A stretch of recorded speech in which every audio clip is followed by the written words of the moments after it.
Work example 12, finding image points under successive transformations. Successive transformations का मतलब ये है कि हम एक से ज़्यादा ट्रांसफॉर्मेशंस अप्लाई करेंगे और अपनी ओरिजिनल ऑब्जेक्ट से स्टार्ट करके उसकी जो फाइनल इमेज है वो हमें लेकर आनी होगी। तो स्टेटमेंट है कि using a scale of 1 centimetre to 1 unit on each axis, draw the x and y axis for -3 to 6 on x and -5 to 5 on y। तो सबसे पहला काम आप ये करेंगे कि अपना ग्राफ पेपर पे ये एक्सेस ड्रॉ कर लेंगे। उसके बाद वही कह रहे हैं पार्ट ए में the vertices of triangle A B C are A01, B35, C15। तीन वर्टिसेस, उनके कोऑर्डिनेट्स आपको गिवन है। आपने क्या करना है, draw and label triangle A B C. ठीक है, तो ये काम हमें करना है सेकेंडली, या हमें ट्राइंगल ड्रॉ करके उसको लेबल करना है। तो ये है वो ट्राइंगल जो कि हमें ड्रॉ करने के लिए कहा जा रहा था, A01, B35 एंड C15। ठीक है, समझ में आ गया यहाँ तक? अच्छा, अब ये तो आसान काम था। अब बी में ट्रांसफॉर्मेशन स्टार्ट होंगी। अभी उन्होंने आपसे ओरिजिनल ऑब्जेक्ट बनवाया, एक्सेस वगैरह ड्रॉ करवा के ओरिजिनल ऑब्जेक्ट आपने ड्रॉ कर दिया। पार्ट बी में वही कह रहे हैं कि triangle ABC is mapped onto triangle A1, B1, C1, यानी ये ऑब्जेक्ट, इसकी एक इमेज बनेगी और उसका नाम A1, B1, C1 होगा। और ट्रांसफॉर्मेशन क्या होगी, by a reflection in the y axis. इस फिगर को हम रिफ्लेक्ट कर देंगे किस पे, y एक्सिस पे। अच्छा, अब मैं आपको दोबारा से ना फिगर दिखाता हूँ और आप मुझे बताएं कि जब ये रिफ्लेक्ट होगी तो क्या होगा। y एक्सिस पे आप इसको रिफ्लेक्ट करें और मैं जिस पॉइंट के बारे में पूछूं आप मुझे उस पॉइंट के बारे में बताइए।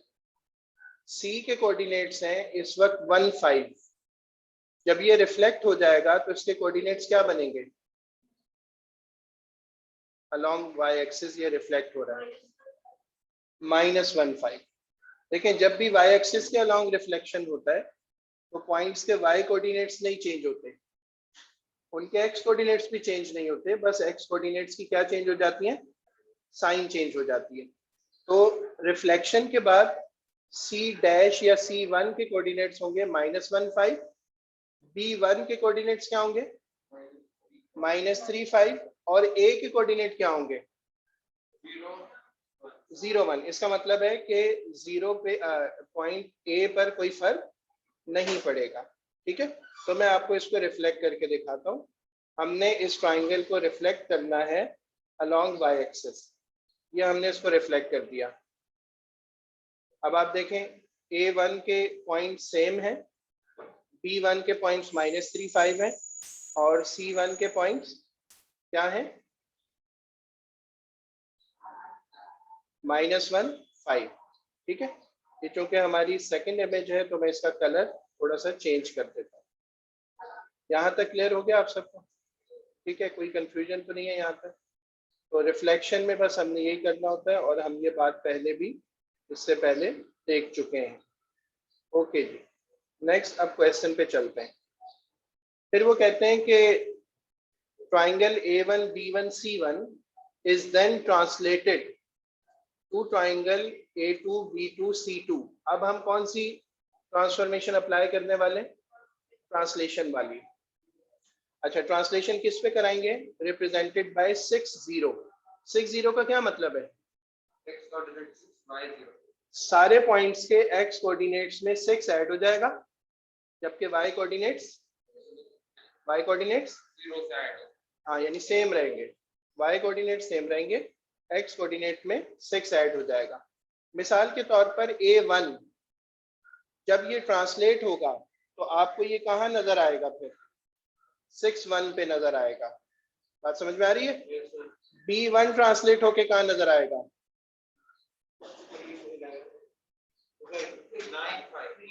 3, 5। यानी जहां ओरिजिनल B था ना वहीं पर B1 चला जाएगा। और C1 कहाँ नजर आएगा, सही है, 5, 5 में नजर आएगा। अच्छा, अब मैं इसको ट्रांसलेट करके दिखाता हूँ। तो हमने इसको ट्रांसलेट करवा दिया इस तरह से।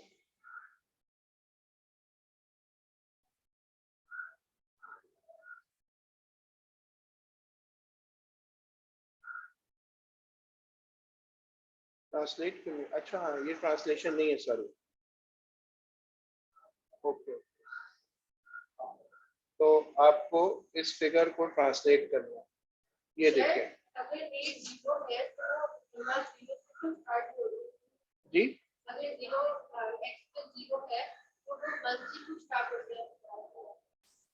एक्स पे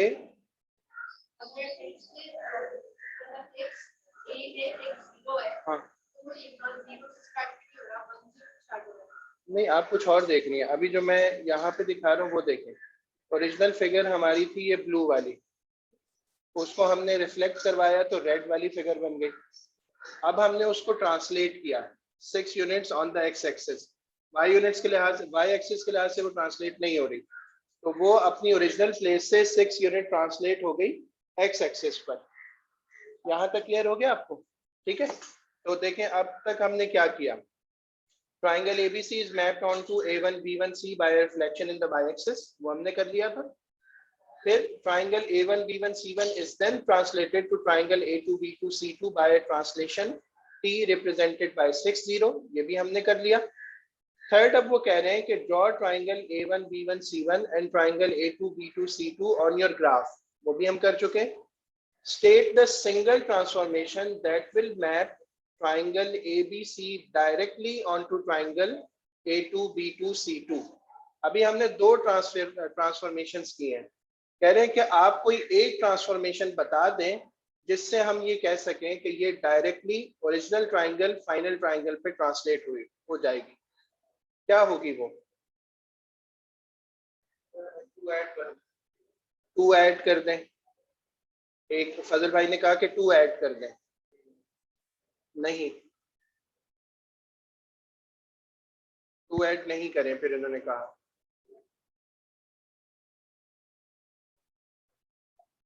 अच्छा, मैं आपके लिए थोड़ी सी आसानी करता हूँ, ठीक है। फर्ज करें कि हम यहाँ पर ना एक लाइन ड्रॉ करते हैं,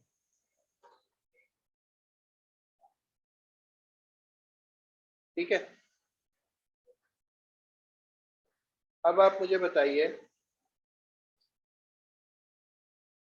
ये जो लाइन मैंने ड्रॉ की है, क्या आप इसकी हेल्प से कुछ बता सकते हैं कि क्या हो रहा है? ये लाइन मिरर का काम कर रही है। आपकी ओरिजिनल ट्राइंगल इस लाइन के लेफ्ट पर है और इस लाइन के राइट पर आपको उसका एक रिफ्लेक्शन नजर आ रहा है। तो अगर हम ओरिजिनल इमेज को रिफ्लेक्ट करवाते हैं कौन सी लाइन के अक्रॉस? जी हाँ, x इज इक्वल टू 3 वाली लाइन के अक्रॉस रिफ्लेक्ट करवा देंगे तो हमें डायरेक्टली वो फाइनल ट्राइंगल बन जाएगी जो अभी हमने दो ट्रांसफॉर्मेशंस के बाद हासिल की है। सब बच्चों को समझ में आ रहा है यहाँ तक? सही है।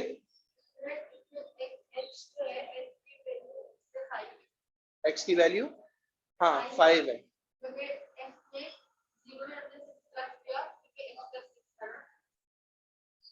हाँ, हमारा वेक्टर था 6 0 जी। -1 था ना वो। देखिए वो C का पॉइंट है -1। -1 में जब हमने 6 ऐड किया तो हमें 5 मिला। हाँ, यानी आप पिछली ट्रांसफॉर्मेशन देख रही है ना जिसमें ये रेड वाली ट्राइंगल ट्रांसलेट होकर यहाँ ग्रे वाली ट्राइंगल पर आई थी। उसमें देखें हर पॉइंट के x कोऑर्डिनेट में बस आपको 6 ऐड करना है।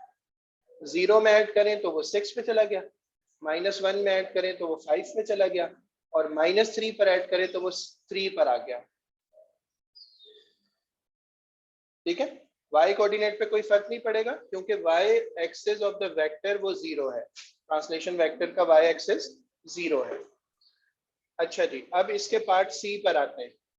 ये कह रहे हैं कि triangle ABC is map onto triangle A3 B3 C3 by an enlargement और स्केल फैक्टर कितना है -1 है। ये -1 का स्केल फैक्टर आप इसको देख के क्या बता सकते हैं? 1 से क्या बता सकते हैं? साइज सेम रहेगा, ठीक है। अगर ये 2, 3 या 4 होता तो वो उतने टाइम्स एनलार्ज हो जाती, या ये कोई फ्रैक्शन होती तो उतने टाइम्स कम हो जाती। माइनस क्या बता रहा है आपको? डायरेक्शन चेंज हो जाएगी, सही है।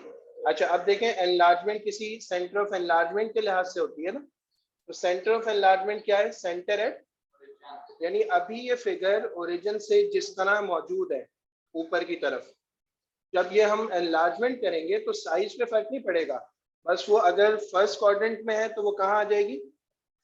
थर्ड क्वाड्रेंट में आ जाएगी, सही है। तो draw triangle A3B3 in your graph, give another geometrical transformation description of this enlargement. इस एनलार्जमेंट की एक और डिस्क्रिप्शन भी हमें देनी है। अच्छा अब जरा एनलार्जमेंट का काम ना हम पहले ऐसे ही करते हैं। देखें, मैं आपको समझाने के लिए यहाँ पर एक पॉइंट मार्क कर रहा हूँ ओरिजिन पर, जो कि हमारा सेंटर ऑफ एनलार्जमेंट है, ठीक है। ये हमारा सेंटर ऑफ एनलार्जमेंट हो गया ओरिजिन। मैं इसके कोऑर्डिनेट्स अच्छी तरह मेक श्योर करने के लिए खुद 0 0 लिख देता हूँ, ताकि एग्जैक्टली 0 पर रहे, ठीक है।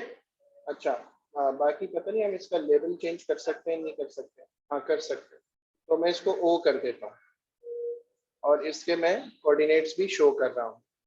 क्लियर हो गया यहाँ तक? ये ओरिजिन हो गया।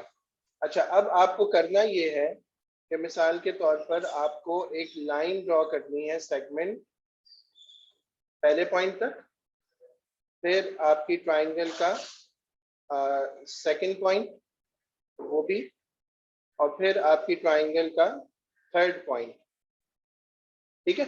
सेंटर ऑफ एनलार्जमेंट से मैंने ट्राइंगल के तीनों पॉइंट्स को क्या कर दिया? ज्वाइन कर दिया। अब आप एक एक करके देखें। ओरिजिन से ए पर जाने के लिए आपको हॉरिजॉन्टली कितना डिस्टेंस ट्रेवल करना पड़ा? कोई भी नहीं। वर्टिकली कितना करना पड़ा? जब ये -1 के स्केल फैक्टर पर आएगा तो क्या होगा? अब 1 यूनिट ऊपर जाने के बजाय 1 यूनिट, तो आपका पॉइंट यहां आ जाएगा। मेरी बात समझ में आ रही है? ठीक है। अच्छा अब आप देखिए सी को, ओरिजिन से सी पे जाने के लिए आपने क्या किया?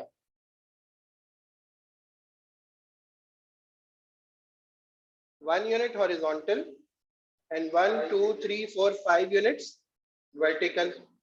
अच्छा अब 1 यूनिट आप गए थे पॉजिटिव डायरेक्शन में, अब की दफा कहाँ जाएंगे? नेगेटिव डायरेक्शन में जाएंगे। तो ओरिजिन से चले 1 यूनिट नेगेटिव और 5 यूनिट डाउनवर्ड। अब जो पॉइंट मैं मार्क कर रहा हूं ये पॉइंट सी के लिए है। क्लियर हो गया? सही है। अब आप मुझे बताइए बी के लिए आप क्या कर रहे हैं? 3 units horizontal and 5 units vertical.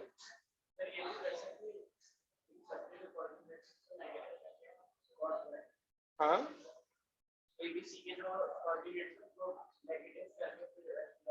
हाँ वो मैं बताता हूँ अभी आपको ना।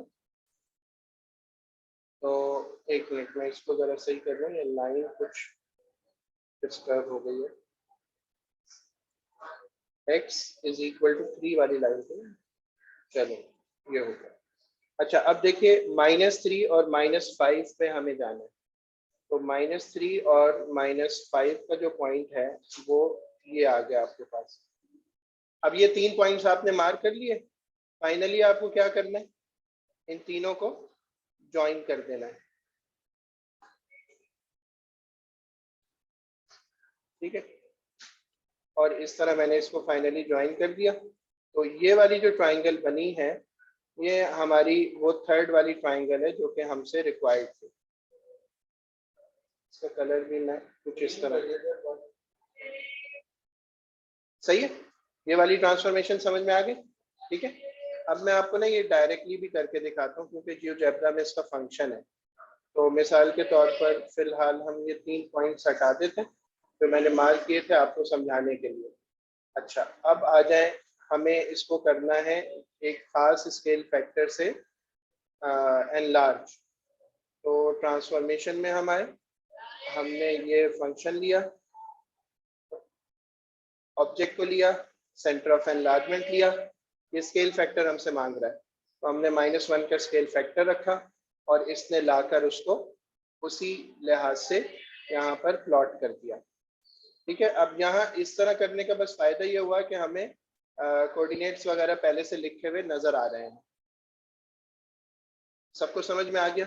कोई नहीं, मतलब मैंने पहले आपको मैनुअली भी करके दिखाया ना, सही। अब ये कि अगर जैसे टाइम बचाने के लिए मैं अगर डायरेक्ट बताना चाहूँ तो मैं इस तरह बता रहा हूँ, वरना तरीका वो है कि आप अपने सेंटर ऑफ एनलार्जमेंट से ज्वाइन करते हैं और फिर उसके बाद जो आपके पास डिस्टेंस आ रहा होता है उसके लिहाज से स्केल फैक्टर को देखते हुए आप नए नए पॉइंट्स लेकर आते हैं।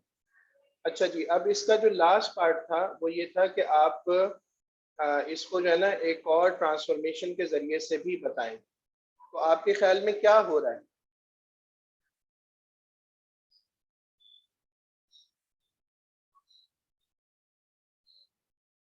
ये आपकी जो ओरिजिनल फिगर है ना, उसको अगर हम वो कर दें ना, रोटेट करवा दें, तो वो रोटेट होकर यूं नीचे आ जाएगी। और कितनी रोटेशन करानी पड़ेगी? 180 की। और सेंटर ऑफ रोटेशन क्या रखना पड़ेगा जी? सेंटर ऑफ रोटेशन ओरिजिन रखना पड़ेगा। सेंटर ऑफ रोटेशन तो ओरिजिन है ना, ओरिजिन के अक्रॉस घूम रही है। अच्छा, ये भी जरा हम ट्राई करते हैं कि अगर हम इस ट्राइंगल को इस पॉइंट के अराउंड रोटेट कराना चाहते हैं। अब आप काउंटर क्लॉकवाइज कर लें या क्लॉकवाइज कर लें, उससे फर्क नहीं पड़ेगा। मैं 180 डिग्री की रोटेशन करवाता हूँ। ठीक है, बल्कि मैं यहाँ एंगल लिखने के बजाय ना एक स्लाइडर लिख देता हूँ, ए। अच्छा, अब देखिए ए की वैल्यू को हम सेट कर लेते हैं। ए की वैल्यू हम, नहीं इस तरह नहीं होगा, वो मैं एंगल पे ही सेट करता हूँ उसको ना।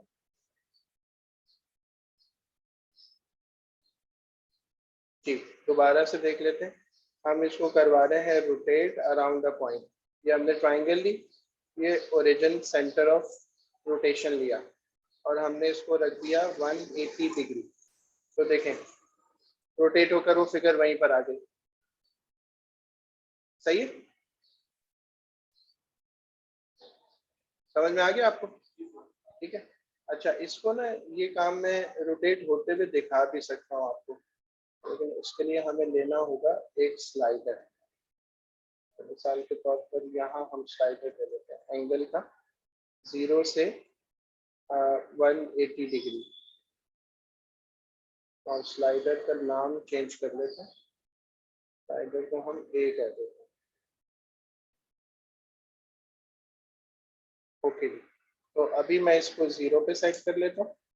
ठीक है, और दोबारा से हम ज़रा रोटेशन वाली एक्टिविटी करते हैं।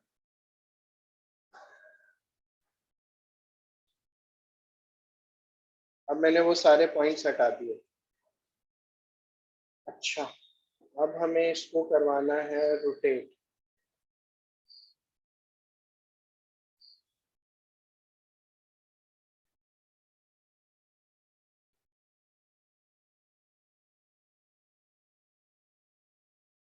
जी, अब देखिए मैं स्लाइडर चलाऊंगा तो आप देखिएगा कि ये कैसे रोटेट होगा ना। देखें ये रोटेट हो रहा है, एंगल नोट करें आप 90 पे ना, वो कहाँ पहुंच रहा है देखें, और ये रोटेट होकर आ जाएगा 180 पर। ठीक है, मैं इसको दोबारा 180 पर लाता हूँ। समझ में आ गया आपको? सही है, तो इस तरह ये रोटेट होकर 180 पे यहाँ पहुंचेगा। चलें, अब आप इसको अपने ग्राफ वगैरह पे ड्रॉ कर लें।